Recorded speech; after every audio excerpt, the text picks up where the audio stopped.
ആകാശവാണി.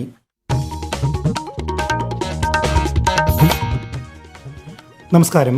പ്രാദേശിക വാർത്തകൾ വായിക്കുന്നത് അനിൽകുമാർ.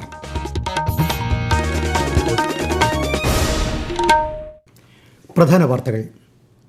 അന്താരാഷ്ട്ര യോഗ ദിനത്തിൽ രാജ്യമെമ്പാടും വിപുലമായ പരിപാടികൾ.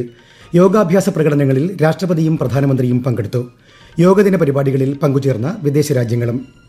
16ാം കേരള നിയമസഭയുടെ 1ാം സമ്മേളനം നാളെ പുനരാരംഭിക്കും. പുതുക്കിയ ബജറ്റിന്മേലുള്ള പൊതുചർച്ച നാളെ മുതൽ. കൊതുക് ജന്യ പകർച്ചവ്യാധികൾ തടയുന്നതിനുള്ള ഡ്രൈ ഡേ ആചരണത്തിന് സംസ്ഥാനത്ത് ഔദ്യോഗിക തുടക്കം. ദൌത്യത്തിൽ ജനങ്ങളുടെ പൂർണ്ണ പങ്കാളിത്തം പ്രതീക്ഷിക്കുന്നതായി ആരോഗ്യമന്ത്രി. സംസ്ഥാനത്ത് നിപ നിയന്ത്രണ വിധേയമെന്ന് ആരോഗ്യവകുപ്പ്. ക്വാറന്റൈനിലുള്ള ആർക്കും രോഗലക്ഷണങ്ങളില്ല. കർഷക സഭയും ഞാറ്റുവേല ചന്തയും പദ്ധതിക്ക് നാളെ തുടക്കമാകും. ഞാറ്റുവേല കൃഷി സംസ്കാരത്തെ പുതുതലമുറയിലേക്ക് എത്തിക്കുക ലക്ഷ്യം.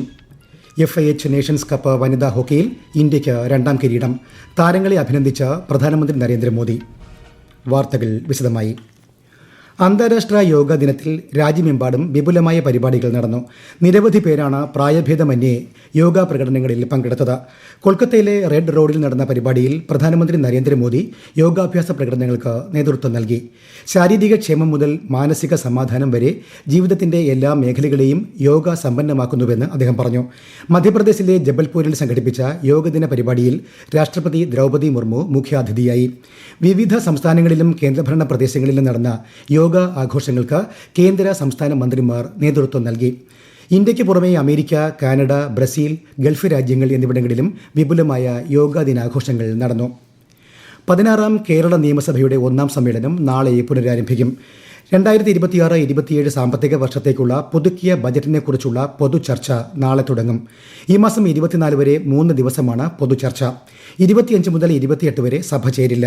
29-30 തീയതികളിൽ ബജറ്റിലേക്കുള്ള ധനാഭ്യർത്ഥനകളെ സംബന്ധിച്ച ചർച്ചയും വോട്ടെടുപ്പ് നടക്കും.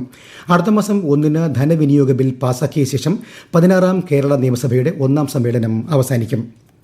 കൊതുക് ജന്യ പകർച്ചവ്യാധികൾ തടയുന്നതിനായി സംസ്ഥാന ആരോഗ്യവകുപ്പിന്റെ നേതൃത്വത്തിൽ ഡ്രൈ ഡേ ആചരണത്തിന് ഔദ്യോഗിക തുടക്കമായി.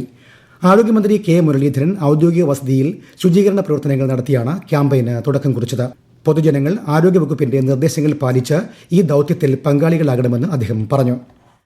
വീടുകളിലെ ഡ്രൈ ഡേ പരിപാടികൾ ഇന്ന് ഇവിടെ ഈ പരിസരത്ത് നിന്ന് ഉദ്ഘാടനം ചെയ്യാം. വീടുകളിലെ ഡ്രൈ ഡേയുടെ ഒരു നിർദ്ദേശം കൊടുത്തിട്ടുള്ളത്, ഈ ചെടിച്ചട്ടികളുടെ അടിയിലെ ട്രേ, AC-യിൽ നിന്നും വെള്ളം വീഴുന്ന ട്രേ ഉണ്ട്, അതുപോലെ തന്നെ മണി പ്ലാന്റ് വെച്ചിട്ടുള്ള പാത്രങ്ങളുണ്ട്, ഫ്രിഡ്ജിൻ്റെ പുറകിലെ ട്രേ. ഇത് ആഴ്ചയിലൊരിക്കൽ നിർബന്ധമായും വെള്ളം മാറ്റി ക്ലീനാക്കുക.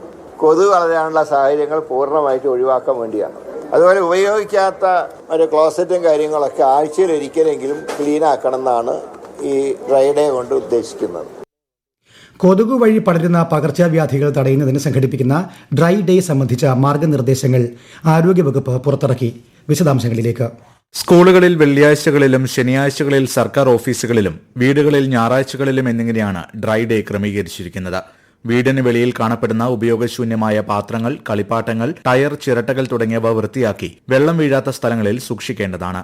വീടിന്റെ പരിസരങ്ങളിൽ വെള്ളം കെട്ടിക്കിടക്കുന്ന സാഹചര്യം ഒഴിവാക്കണം. പൊതുവിടങ്ങളിൽ പ്ലാസ്റ്റിക് ഉത്പന്നങ്ങളും പാഴ്വസ്തുക്കളും വലിച്ചെറിയരുത്. ഈഡിസ് കൊതുക് മുട്ടയിട്ട് പെരുകാൻ സാധ്യതയുള്ള ഇടങ്ങൾ കണ്ടെത്തിയാൽ ബന്ധപ്പെട്ട അധികൃതരെ അറിയിക്കേണ്ടതാണ്. റബ്ബർ തോട്ടങ്ങളിൽ വെള്ളം കെട്ടിനിൽക്കുന്നില്ലെന്ന് ഉറപ്പുവരുത്തണം. ശരീരമാസകലം മൂടുന്ന വിധത്തിൽ ഇളം നിറത്തിലുള്ള വസ്ത്രങ്ങൾ ധരിക്കുകയും കൊതുകിനെ അകറ്റുന്ന ലേപനങ്ങൾ പുരട്ടുകയും ചെയ്യേണ്ടതാണ്. News desk, Akashvani. സംസ്ഥാനത്ത് നിപ നിയന്ത്രണ വിധേയമെന്ന് ആരോഗ്യവകുപ്പ്. നിലവിൽ ക്വാറന്റൈനിലുള്ള ആർക്കും രോഗലക്ഷണങ്ങളില്ല. സമ്പർക്ക പട്ടികയിൽ നിന്ന് ഇതുവരെ പരിശോധിച്ച എല്ലാവരുടെയും സാമ്പിൾ ഫലം നെഗറ്റീവാണ്. അതേസമയം നിപ ബാധിച്ച് കോഴിക്കോട് മെഡിക്കൽ കോളേജിൽ വെന്റിലേറ്ററിൽ കഴിയുന്ന രോഗിയുടെ നില മാറ്റമില്ലാതെ തുടരുന്നു. സംസ്ഥാനത്ത് 7 പേർക്ക് കൂടി ഷിഗല്ല സ്ഥിരീകരിച്ചു. 1 മരണം റിപ്പോർട്ട് ചെയ്തിട്ടുണ്ട്. കേരളത്തിൽ എയിംസ് യാഥാർത്ഥ്യമാക്കാനുള്ള സാധ്യതകൾ വിദൂരമല്ലെന്ന് കേന്ദ്ര സഹമന്ത്രി സുരേഷ് ഗോപി. കോട്ടയത്ത് നവഭാരത സദസ് വികസിത ഭാരത കൺവെൻഷൻ ഉദ്ഘാടനം ചെയ്യുകയായിരുന്നു അദ്ദേഹം.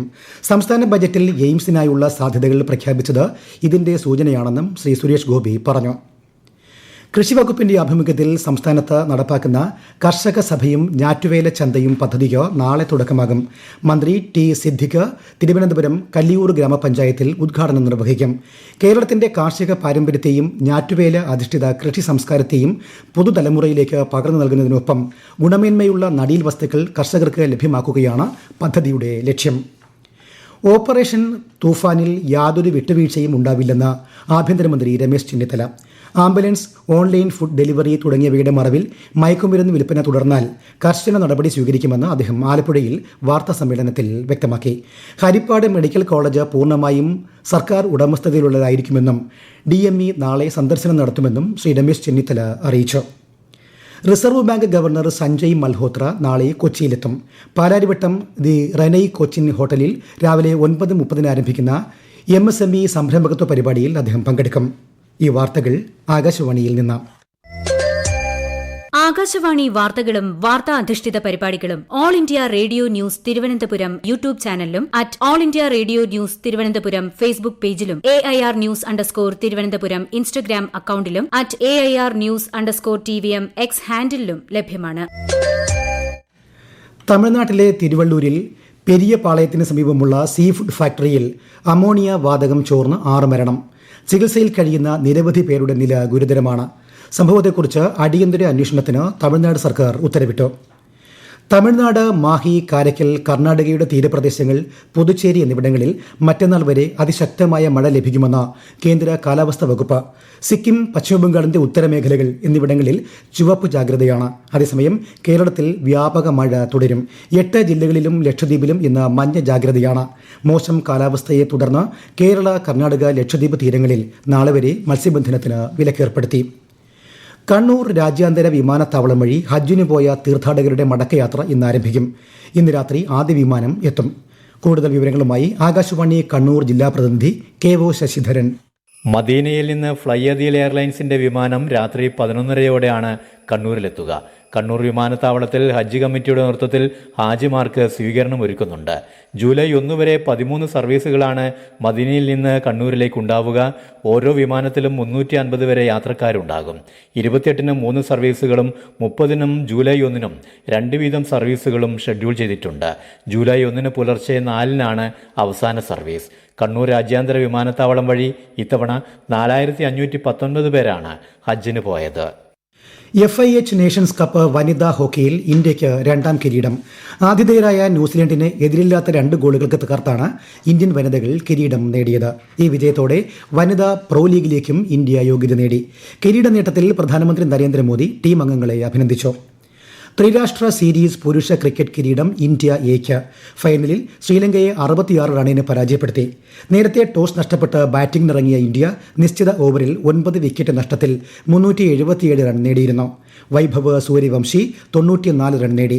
മറുപടി ബാറ്റിംഗിനിറങ്ങിയ ശ്രീലങ്ക 48-ാം ഓവറിൽ 311 റൺ എടുക്കുന്നതിനിടെ എല്ലാവരും പുറത്തായി. നീറ്റ് UG പുനഃപരീക്ഷ പൂർത്തിയായി. രാജ്യത്തെ 551 നഗരങ്ങളിലും വിദേശത്തെ 14 നഗരങ്ങളിലുമായാണ് പരീക്ഷ നടന്നത്. 22 ലക്ഷത്തിലധികം വിദ്യാർത്ഥികൾ പരീക്ഷ എഴുതി. ശക്തമായ സുരക്ഷാ ക്രമീകരണങ്ങളാണ് പരീക്ഷാ കേന്ദ്രങ്ങളിൽ ഒരുക്കിയിരുന്നത്. മെയ് 3-ന് നടന്ന നീറ്റ് പരീക്ഷ ചോദ്യപേപ്പർ ചോർന്നെന്ന് ആരോപണം ഉയർന്നതിനാൽ നാഷണൽ ടെസ്റ്റിംഗ് ഏജൻസി റദ്ദാക്കുകയായിരുന്നു. പ്രധാന വാർത്തകൾ വീണ്ടും. അന്താരാഷ്ട്ര യോഗാ ദിനത്തിൽ രാജ്യമെമ്പാടും വിപുലമായ പരിപാടികൾ. യോഗാഭ്യാസ പ്രകടനങ്ങളിൽ രാഷ്ട്രപതിയും പ്രധാനമന്ത്രിയും പങ്കെടുത്തു. യോഗദിന പരിപാടികളിൽ പങ്കുചേർന്ന് വിദേശ രാജ്യങ്ങളും. 16ാം കേരള നിയമസഭയുടെ 1ാം സമ്മേളനം നാളെ പുനരാരംഭിക്കും. പുതുക്കിയ ബജറ്റിന്മേലുള്ള പൊതുചർച്ച നാളെ മുതൽ. കൊതുക് ജന്യ പകർച്ചവ്യാധികൾ തടയുന്നതിനുള്ള ഡ്രൈ ഡേ ആചരണത്തിന് സംസ്ഥാനത്ത് ഔദ്യോഗിക തുടക്കം. ദൌത്യത്തിൽ ജനങ്ങളുടെ പൂർണ്ണ പങ്കാളിത്തം പ്രതീക്ഷിക്കുന്നതായി ആരോഗ്യമന്ത്രി. സംസ്ഥാനത്ത് നിപ നിയന്ത്രണ വിധേയമെന്ന് ആരോഗ്യവകുപ്പ്. ക്വാറന്റൈനിലുള്ള ആർക്കും രോഗലക്ഷണങ്ങളില്ല. കർഷക സഭയും ഞാറ്റുവേല ചന്തയും പദ്ധതിക്ക് നാളെ തുടക്കമാകും. ഞാറ്റുവേല കൃഷി സംസ്കാരത്തെ പുതുതലമുറയിലേക്ക് എത്തിക്കുക ലക്ഷ്യം. FIH നേഷൻസ് കപ്പ് വനിതാ ഹോക്കിയിൽ ഇന്ത്യയ്ക്ക് 2ാം കിരീടം. താരങ്ങളെ അഭിനന്ദിച്ച പ്രധാനമന്ത്രി നരേന്ദ്രമോദി. പ്രാദേശിക വാർത്തകൾ കഴിഞ്ഞു. അടുത്ത വാർത്താ പ്രക്ഷേപണം രാത്രി 7:25-ന്.